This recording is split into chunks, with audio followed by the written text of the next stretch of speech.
Welcome students, how are you? Hope you all are fine and safe at home. This is the week 4 and lecture number 2. The topic which we are going to discuss today, osmosis and water balance problems. Here are some objectives to summarize the concept of the osmosis and to explain about the water balance problems.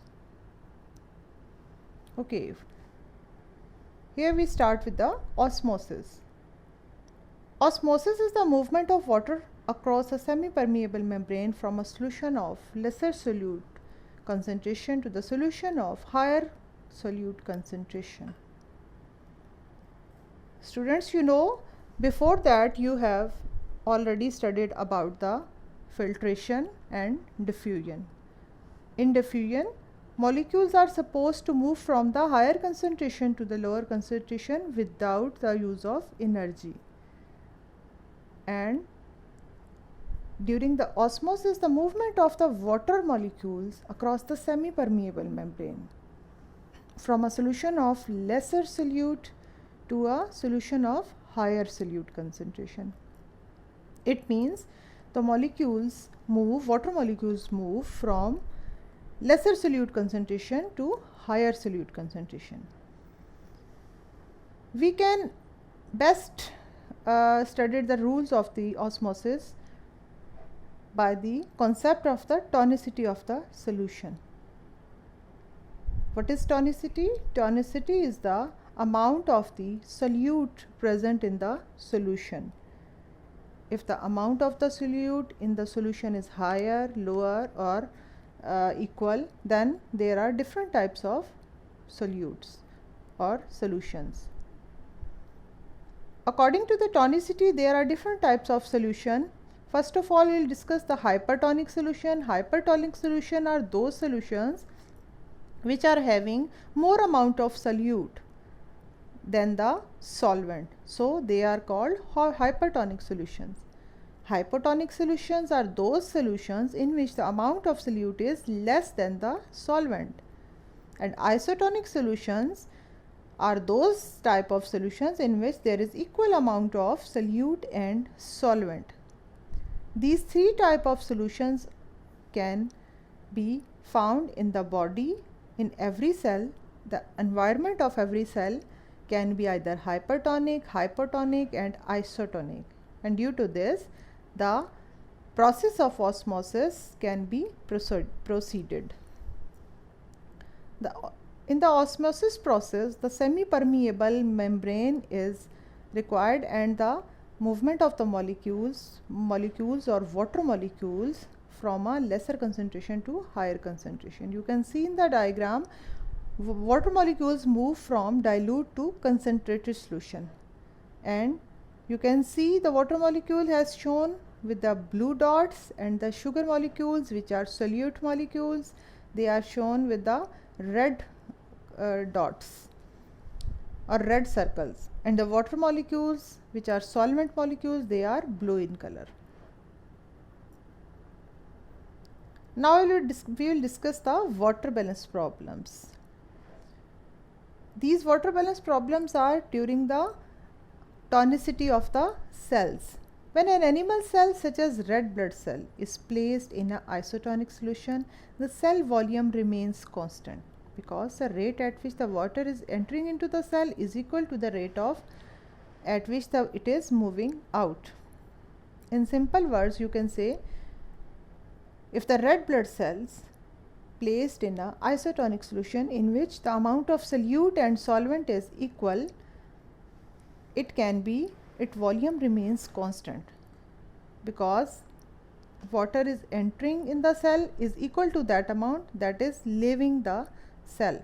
But when the cell is placed in a hypotonic solution is that solution in which solute is in less amount, then definitely water rapidly enters in the cell and cell may be swell and it will be overfilled like a balloon. Similarly, you can see if the cells are placed in the hypertonic solution, then what happens? Hypertonic solution is that in which the solute is in more amount. Then what happens? The water is leaving the cell and it can go out. So what happens? In the result, the cell will shrink in size. Water balance problems are somewhat different for plant cells. We have discussed in animal cells, in the red blood cells, but in plant cell there is a difference because of their rigid cell wall. As you know that animal cell does not contain the cell wall, it is only having the cell membrane. But the plant cells, they are having the cell wall as well as cell membrane. Most plant cells live in hypotonic environment. There is low concentration of solute in the extracellular fluid than in cells. As the result, water tends to move first inside the cell and then inside the vacuole. In simple words, you can say the plant cells mostly live in hypotonic environment and mostly water is moving inside the cell. And what happens? They are filled like a balloon, and so from the cell the water is moving into the vacuoles. As you know, what is the function of the vacuole? Vacuole is to store the extra food and water. So vacuole is filled with the water and it may exert the pressure on the wall of the cell and in the result their cell wall become rigid.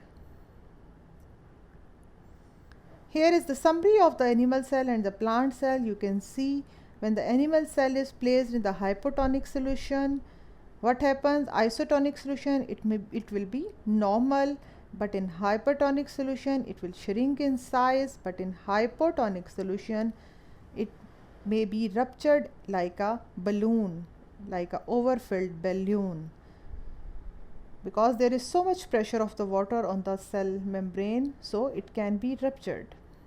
And the plant cell, as we have discussed already, that water can enter into the vacuole and vacuole can exert a pressure on the wall, so the cell wall become rigid. In the isotonic environment, the cell become flaccid or like it is not in a rigid position.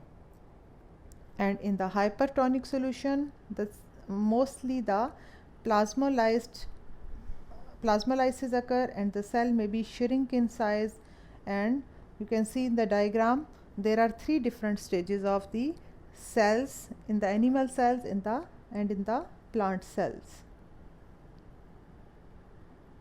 Here you can see the diagrammatically difference between the plant cells and the animal cells in different environments of the solutions, like in hypotonic, hypertonic and isotonic. And you can see in animal cells during the isotonic environment the cell is looking very normal, and in the plant cells during the hypotonic solution the cell is in a normal form. So there is a difference between the animal and plant cell during osmosis or during the traveling of the water. Here you can see the RBCs. In the RBCs, water is moving in three different solutions: hypotonic, hypertonic and isotonic. We have already discussed, but here is the RBCs shown clearly, very clearly. Okay. Now we are moving towards the osmosis and the guard cells. What are the guard cells? They are the around the stomata. Stomata are the tiny openings which are on the underside of the leaf, and they are surrounded by the guard cells. During daytime, the guard cells are making glucose, and so are hypertonic, having high concentration of glucose than their nearby epidermis cell. As a result, what happens? Water enters them from the other cells and they swell in size. In this form, they are looking like a overfilled balloon. So what happens? Their pore shape is created between them and gases are rapidly exchanged from them, and also evaporation is happening. At night, there is another scenario. At night, what happens? When there is a low solute of concentration, in guard cells, like they are not preparing the glucose, as the process of photosynthesis is not proceeding during the night, so water leaves the cells and they become flaccid. Means like they are, if the balloon is there is no air in the balloon, so it becomes flaccid. In this form, both guard cells rest against one another and opening is closed. You can see clearly in the diagram, stomata open, stomata close. When the guard cells are swollen in size, then the opening is very clear and gases exchange take place from here. But during the night, when stomata closed, the guard cells are flaccid in nature and then the opening is closed. Okay students, here is a you can see for more visual concept, you can see this video, and it's very clear about the process of osmosis in plant cells and animal cells. Here is the assignment. You have to write a note on osmosis with the diagram, and you have to describe the differences between the hypertonic and hypotonic solution. You can take the help from book page number 70. Okay, thank you. See you in the next lesson. Allah Hafiz. Take care.